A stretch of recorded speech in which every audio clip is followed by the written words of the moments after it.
kepada Allah. Allah berikan kita banyak sekali nikmat. Allah berikan kita nikmat sehat. Banyak saat ini orang yang diuji dengan sakit. Salah satunya ketua kita. Maka kalau kita sehat, syukurilah sehat. Kita syukuri nikmat hidup. Banyak sekali orang yang diuji dengan kematian. Mungkin Ramadan yang lalu istri kita masih ada sama kita. Ada. Sekarang dia sudah tidak bersama. Suami kita masih ada bersama kita. Sekarang dia sudah tidak bersama kita. Anak kita, tetangga kita, orang-orang yang kita cintai, Allah takdirkan lebih awal bertemunya dengan Allah Subhanahu wa taala, dan kita masih diberi nikmat hidup oleh Allah Subhanahu wa taala. Maka kita syukuri nikmat hidup. Alhamdulillah. Mudah-mudahan dengan semua rasa syukur yang selalu kita ulang, kita perbaharui, Allah juga ulang dan perbaharui nikmatnya untuk kita semua. Semakin kita banyak bersyukur, semakin banyak juga hadirnya nikmat Allah kepada kita semuanya. Wa may yashkur fa inna ma yashkuru li nafsi. Sesiapa saja yang bersyukur, hakikatnya dia bersyukur untuk dirinya sendiri. Man lam yashkuril qalil lam yashkuril katsir. Seseorang yang sudah diberi nikmat, meskipun menurut dia sedikit, tapi dia tidak mampu mensyukurinya. Kalau dia diberi banyak, dipastikan dia tidak mampu untuk bersyukur. Wa man lam yashkurin nas lam yashkurillah. Sesiapa yang susah betul untuk mengucapkan kalimat terima kasih kepada manusia, maka dia akan susah untuk bersyukur kepada Allah Tuhan. Maka kaum muslimin, saudara-saudara kami sekalian yang dirahmati Allah, kita perbanyak syukur kita kepada Allah, baik itu dengan ucapan alhamdulillah, qaulan, maupun dengan perbuatan fi'lan. Nikmat yang Allah karuniakan ini kemudian kita jadikan sebagai wasilah kita beribadah kepada Allah Subhanahu wa taala. Apalagi hari ini kita di bulan apa? Di bulan suci Ramadan, yang amal ibadah kita di bulan ini insya Allah dilipat gandakan oleh Allah pahala kebaikannya. Amin ya rabbal alamin. Salawat kepada Rasulullah Muhammad sallallahu alaihi wasallam. Allahumma sholli ala sayyidina Muhammad wa ala ali sayyidina Muhammad. Kita salawat dulu boleh? Zikir salawat ini adalah satu zikir yang penting untuk kita terus basahi lisan kita sebagai bukti rasa cinta kita kepada Rasulullah SAW. Mudah-mudahan banyak-banyak bersalawat di akhirat kelak diakui oleh Nabi sebagai umatnya. Kalau diakui Nabi sebagai umatnya, insya Allah Nabi di surga, umatnya di mana? Tidak Nabi di surga, umatnya di neraka. Nabi di surga, umatnya di surga. Sallallahu ala Muhammad, sallallahu alaihi wasallam, sallallahu ala Muhammad, sallallahu alaihi wasallam. Panggil Nabi kita, ya Nabi, salam alaika, ya Rasul, salam alaika, ya Habib, salam alaika, salawatullah alaika. Nah, kalau mau langsung bertemu dengan Rasulullah, berziarah ke kubur Rasulullah, nanti yuk kita sepakati sama-sama kita berangkat ke tanah suci. Pakai apa? Ngapain? Umrah. Bareng siapa? Bareng saya. Pakai uang siapa? Pakai uang siapa? Pakai uang siapa? Rasul. Bilang aja kalau mau uang Ustaz, pakai uang Ustaz. Kalau enggak, uang saya sendiri gitu. Pakai uang siapa? Mas udah bujuk. Gak ada niat berarti nih. Ya, tidak ada seindah-indah kunjungan kita di atas bumi Allah ini kecuali ke tanah suci. Baik beribadah sholat di Masjidil Haram yang di Mekah ataupun ibadah salat di Masjid Nabawi yang ada di Madinah. Salatun fi masjidi, orang yang sudah sampai ke Masjid Nabawi, sudah pernah masuk Raudhah, itu di atas mihrabnya Nabi itu ada tertulis, salatun fi masjidi khairun min alfi salatin fi ghairihi siwal masjidil haram. Satu kali saja salat di masjidku ini, kata Nabi, lebih baik daripada 1000 kali salat di masjid yang lainnya selain daripada Masjidil Haram yang ada di Makkah Al-Mukarramah. Terus di Makkah Al-Mukarramah berapa kali kelebihannya? Salatun fil Masjidil Haram, satu kali salat di Masjidil Haram lebih baik daripada 100.000 kali salat di masjid yang lainnya. Maka kalau kita mengeluarkan uang 30 juta pergi umroh, itu tidak ada artinya.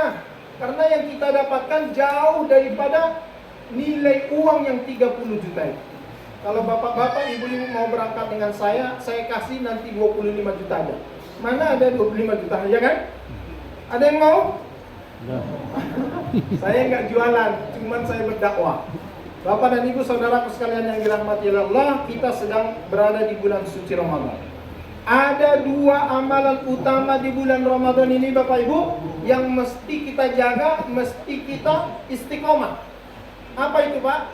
Yang pertama, siam kita lakukan di siang hari Ramadan. Apa itu siam? Puasa. Siam atau saum. Kutiba alaikumus siam. Ditetapkan oleh Allah wajib atas kamu berpuasa di siang hari Ramadan. Jadi secara hukum puasa itu hukumnya wajib. Kalau dia wajib itu Bapak Ibu tidak ada pilihan bagi kita. Kalau saya mau puasa ya nggak apa-apa lah puasa. Kalau enggak ya nggak apa-apa juga, nggak ada itu. Nggak boleh ada pilihan untuk tidak berpuasa. Wajib hukumnya berpuasa kecuali yang Allah berikan keringanan. Siapa itu? Wa 'alal ladzina wa man kana minkum maridon, yang sakit. Yang apa? Yang sakit. Au ala safarin, atau yang musafir, bepergian, jalan-jalan dalam perjalanan kebaikan. Ini 2 boleh tidak berpuasa. Tetapi fa'iddatum min ayyamin ukhur, dia harus punya komitmen dan niat. Yang ditinggalnya puasa di bulan Ramadan ini gara-gara sakit atau gara-gara musafir, dia harus ganti di hari-hari yang lain di luar bulan Ramadan. Kecuali kategori yang ketiga, wa 'alal ladzina yutiqunahu, orang-orang yang sudah tidak mampu lagi untuk berpuasa. Siapa itu? Siapa? Orang tua yang sudah tidak boleh berpuasa. Karena kalau dia berpuasa gawat. Ya. Wattnya sudah 5. Kalau dia berpuasa berbahaya, beresiko, maka dia tidak boleh berpuasa. Itu tergolong 'alal ladzina yutiqunahu. Siapa lagi? Ibu-ibu yang sedang hamil dan menyusui, terutama yang hamil menyusuinya istimror. Apa itu? Tahun ini hamil, tahun depan Ramadan masih menyusui, tahun depannya hamil lagi, tahun depannya menyusui lagi, ulang lagi. Itu namanya istimror. Gara-gara tingkah laku bapak gak ngakun ya, gak ngakun ya. Tolong ditertibkan warganya Pak Pengulu. Gak ngakun ya. Insya Allah orang-orang ibu-ibu yang sedang hamil dan menyusui punya 2 pilihan. Boleh dia tidak berpuasa kalau memang beresiko untuk dia dan bayinya. Boleh juga dia berpuasa kalau sekiranya dia kuat. Dan boleh juga dia setelah Ramadan berlalu banyak yang ditinggalnya, nggak sanggup dia menggantinya di bulan yang lain, di lain bulan Ramadan, maka tidak mesti dia ganti puasa di luar itu. Tapi dia boleh punya pilihan untuk membayar fidyah. Termasuk orang tua renta yang tidak boleh lagi berpuasa, dia cukup membayar fidyah. Fa fidyatun ta'amu miskin. 1 hari ditinggalkan puasanya, 1 hari dikasih makan orang miskin untuk 3 kali makan. Itulah fidyah bagi orang-orang yang meninggalkan puasa. Bapak dan Ibu saudaraku sekalian yang dirahmati Allah, Itu namanya siam. Tapi oleh Nabi SAW diingatkan nih umatnya nih. Apa yang diingatkan oleh Nabi? Rubba sha'imin laisa lahu min siyamihi illa al-ju' wal 'atas. Akan banyak juga orang puasa dia di siang Ramadan, nggak makan dia, nggak minum dia, nggak melakukan hubungan suami istri dia di siang Ramadan, tapi dia nggak dapat apa-apa dari puasanya kecuali hanya lapar dan hausnya saja. Kenapa bisa demikian? Karena puasanya memang dia hanya menahan makan minumnya saja, yang lainnya nggak ditahan. Apa tuh? Omongannya nggak ditahan, mata tidak ditahan, telinga tidak ditahan, kaki untuk menuju ke tempat-tempat maksiat juga tidak ditahan.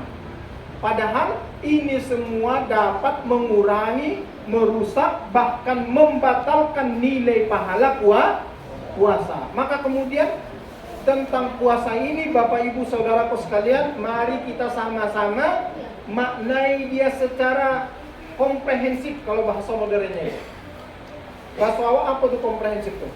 Secara utuh. Maka jangan puasanya dari makan minum dan jima saja, tapi juga dari semua bentuk maksiat kita puasa. Jangan berani-beraninya kita berbuat maksiat di siang hari Ramadan. Jelas Bapak Ibu? Itu namanya siam. Wa an jami'il muftirat. Kapan waktunya? Min tulu'il fajri ila ghurubis syamsi. Mulai terbitnya fajar sampai akan tenggelamnya matahari di ufuk barat. Ini insya Allah sebentar lagi akan kita memasuki masa-masa tenggelamnya matahari itu untuk kita berbuka. Itu amalan yang pertama dan utama. Kata Nabi, kalau benar siamnya, puasanya, insya Allah dosa-dosa kita yang lalu akan diampuni oleh Allah. Man shoma Ramadhana imanan wa ihtisaban ghufira lahu ma taqaddama min dhanbi. Sesiapa saja yang mensiamkan Ramadan, puasa dia di siang hari Ramadan, tapi syaratnya harus atas dasar iman dan atas dasar pengharapan kepada Allah, bukan untuk mengharap pujian dari manusia. Puasanya itu memanglah dia hanya mengharapkan balasan dari Allah Subhanahu wa Ta'ala. Maka kalau ini yang dilakukan, diampuni dosa-dosanya yang telah berlalu. Ada di sini yang tidak ada dosanya? Ada? Semua ada dosa? Maka dengan puasa ini insya Allah kita jaga juga hubungan silaturahim kita dengan sesama. Jangan ada permusuhan, jangan ada pertengkaran. Bagi yang dapat amanah menjadi pengurus, lebih jujur. Karena puasa hakikatnya mendidik kita untuk menjadi orang-orang yang jujur. Karena puasa ini diterima atau tidak diterima oleh Allah bergantung kepada kejujuran kita. Karena tidak ada di antara manusia ini yang sesungguhnya tahu kita puasa atau tidak. Hanya kita dengan Allah Subhanahu wa Ta'ala. Bisa saja kita habis makan, terus kita keringkan bibir kita lebih kering daripada orang yang sedang berpuasa. Ya kan? Dan kita lemas-lemaskan badan kita lebih lemas daripada orang yang sedang berpuasa. Bisa atau tidak? Bisa. Tapi yang tahu kita puasa atau tidak adalah diri kita sendiri dan juga Allah Subhanahu wa Ta'ala. Maka hakikat puasa sesungguhnya adalah satu amalan yang mendidik umat Islam ini menjadi manusia-manusia yang jujur.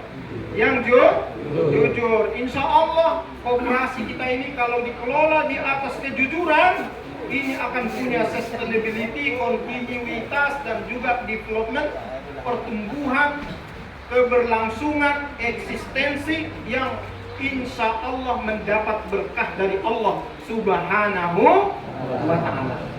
Tapi kalau kita tidak di atas kejujuran, maka saatnya setiap kebohongan yang kita sembunyikan itu bahkan akan Allah buka. Masyaallah muslimin, Bapak dan Ibu saudaraku sekalian yang dirahmati Allah, maka teruslah bersemangat untuk berpuasa. Berapa hari lagi?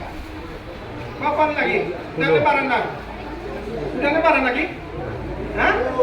Udah? Berapa hari lagi? Masih sabar lagi? Masih sabar? 13 hari lagi. Masih sabar lagi? Masih ya, insya Allah ya. Saya kasih tahu Bapak Ibu, tidak ada alasan orang bekerja terus tidak berpuasa. Tidak ada. Ada nggak saya sebut tadi? Kalau bekerja nggak apa-apa tidak berpuasa, ada nggak? Ya. Ada atau tidak? Ya. Kalau Bapak memang bekerja keras, Bapak di waktu sahur tetap niat berpuasa di hari itu. Pada saat siang hari begitu teriknya seperti yang sekarang ini, Bapak sudah nggak tahan lagi. Beresiko kalau Bapak lanjutkan puasanya, Bapak akan sakit, jatuh dan lain sebagainya. Pada saat tidak tahan lagi itu bukanlah puasa. Tapi ingat, puasa hari itu berarti batal, harus diganti di hari yang lain. Jangan gara-gara kan puasa saya karena nggak tahan saja saya buka, maka saya nggak perlu ganti, nggak boleh. Karena dia batal, diganti di hari yang lain. Maka tidak ada alasan bagi orang yang bekerja untuk tidak berpuasa. Bahkan Nabi katakan, insya baka ahadun, kalau di hari puasa itu, kalau dipaksa orang, dipaksa oleh manajer, dipaksa oleh ketua koperasi, dipaksa oleh ketua pengurus kelompok untuk bekerja keras, padahal kamu sudah tidak mampu, kasih tahu dia, qul inni shaim. Katakan padanya, aku sedang berpuasa. Artinya apa? Minta toleransi bagi dia, karena kita dalam kondisi puasa tidak mungkin melakukan pekerjaan yang berat itu, maka kita boleh istirahat dari pekerjaan yang berat, tetapi bukan berarti istirahat dari bekerja. Bekerjanya tetap, tetapi yang memaksa untuk kita rusak puasa kita, itu yang kemudian kita minta toleransi para pengurus kita atau atasan kita. Bapak dan Ibu saudaraku sekalian yang dirahmati Allah, itu amalan utama yang pertama. Yang kedua, amalannya adalah qiyam. Apa Bapak Ibu? Qiyam. Apa? Qiyam. Qiyam. Qiyam ini adalah menghidup-hidupkan malam-malam Ramadan. Bagaimana caranya kita menghidupkan malam-malam Ramadan? Dengan ibadah-ibadah yang disyariatkan di bulan Ramadan. Biasanya setelah sholat isya kita di masjid, kita pulang istirahat. Tapi di Ramadan ini tidak boleh begitu. Karena ada syariat sholat apa? Sholat apa? Sholat tarawih. Sholat tarawih ini statusnya sunnah. Tapi ingat Bapak Ibu sekalian, sunnah sholat tarawih ini adalah sunnah khusus, very very spesial. Sunnah yang sangat-sangat khusus sekali. Kenapa khusus? Karena dia hanya ada di bulan Ramadan dan pahalanya sangat besar sekali. Seandainya kita mau sholat tarawih di luar Ramadan 1000 rakaat, itu tidak ada artinya. Dia akan berarti, bermakna dan banyak pahala kebaikannya kalau sholat tarawih itu kita lakukan di malam-malam Ramadan. Maka sebisa mungkin jangan tinggalkan sholat tarawih. Kalau nggak bisa ikut ke masjid, tetaplah sholat di rumah. Oke Bapak Ibu, jelas? Setelah sholat tarawih ada lagi tadarus Al-Quran. Tadarus Al-Quran ini maknanya adalah bulan Ramadan ini adalah bulan Al-Quran. Rasulullah SAW kemudian menjadi nabi dan rasul yang paling mulia di antara seluruh nabi itu karena Al-Quran. Karena Nabi Muhammad yang menerima Al-Quran. Jibril, malaikat yang paling mulia di antara semua malaikat yang ada, itu karena malaikat Jibril yang punya tugas menyampaikan Al-Quran kepada baginda Rasulullah Muhammad SAW. Tempat yang tadi sudah saya sebut sebagai tanah suci, Makkah dan Madinah, kemudian menjadi tempat yang paling mulia di atas bumi Allah ini. Itu gara-gara apa? Gara-gara disitulah Allah turunkan Al-Quran. Kertas-kertas yang ada tulisan Al-Qurannya kemudian menjadi mulia. Beda dia dengan kertas-kertas yang lain, karena kertas itu dituliskan di situ ayat-ayat Al-Quran. Maka saudaraku sekalian, apapun yang bersinggungan dengan Al-Quran, pasti dia akan menjadi mulia di atas kemuliaan yang lain. Maka jangan pernah kita jauh dari Al-Quran. Karena kalau kita jauh dari Al-Quran, jauh kita dari kemuliaan. Dan dulu nih, Rasulullah SAW pernah menangis di hadapan Allah. Apa alasan Nabi itu kok bisa sampai dia menangis di hadapan Allah? adalah dia mengadu. Dia katakan, qala rabbi inna qaumi ittakhadhu hadzal qur'ana mahjura. Nabi Muhammad berkata, duhai engkau ya Allah ya Tuhanku, sesungguhnya di antara umatku ini sudah banyak sekali di antara mereka ini yang jauh dari Al-Quran. Maka kemudian susah kita mendapatkan kemuliaan karena kita jauh dari Al-Quran. Ramadan ini adalah bulan Al-Quran, bulan kita memperbanyak mendengarkan ayat-ayat Al-Quran, membaca ayat-ayat Al-Quran, dan juga mempelajari ayat-ayat Al-Quran. Hadirnya saya di sini majelis ilmu, yang saya sampaikan ayat-ayat Al-Quran, yang saya terangkan ayat-ayat Al-Quran. Ini insya Allah mudahan menambah iman buat kita semuanya, menambah ilmu buat kita semuanya, menambah amalan buat kita semuanya. Insya Allah Bapak Ibu. Insya Allah. Jadi yang kita lakukan di malam-malam Ramadan, kemudian tertunda tidur kita, tertunda masa istirahat kita, itu dalam rangka menghidupkan malam Ramadan. Nanti di sepertiga malam kita bangun lebih awal. Untuk apa? Kalau bisa sholat tahajud dulu. Kalau bisa, Ustadz saya nggak biasa sholat tahajud, itu berat betul sholat tahajud Ustadz. Ya udah, kalau berat melakukan 2, lakukan 4. Berat 4, lakukan 6. Berat 6, lakukan 8. Ustadz, saya betulan nih, jangan bercanda. Saya memang berat sholat tahajud Ustadz. Ya udah, Bapak nggak usah sholat, sholat, tapi jangan nonton TV lawak-lawak. Jangan. Waktu sahur itu adalah waktu yang sangat tepat buat kita untuk meminta ampun kepada Allah Subhanahu wa Ta'ala. Makanya ciri orang bertakwa disebutkan oleh Allah dalam surat Az-Zariyat ayat yang ke-18, wabil ashar hum yastaghfirun. Orang-orang yang bertakwa itu hakikatnya di waktu-waktu sahur menjelang terakhir dia imsak sahur itu, dia memperbanyak istighfar kepada Allah Subhanahu wa Ta'ala. Tidak ada seindah-indah zikir yang kita minta kepada Allah kecuali istighfar. Karena istighfar itu artinya adalah kita sedang meminta ampunan kepada Allah Subhanahu wa Ta'ala. Yuk, di sesi terakhir ini, sebelum kita tutup, ya, saya sampaikan hadis Nabi tentang qiyam Ramadan. Kalau tadi siang, sekarang qiyam. Qiyam tadi intinya apa? Menghidup-hidupkan malam-malam Ramadan dengan amal-amal soleh. Nabi SAW bersabda, Man qama Ramadana imanan wa ihtisaban, ghufira lahu ma taqaddama min dhanbi.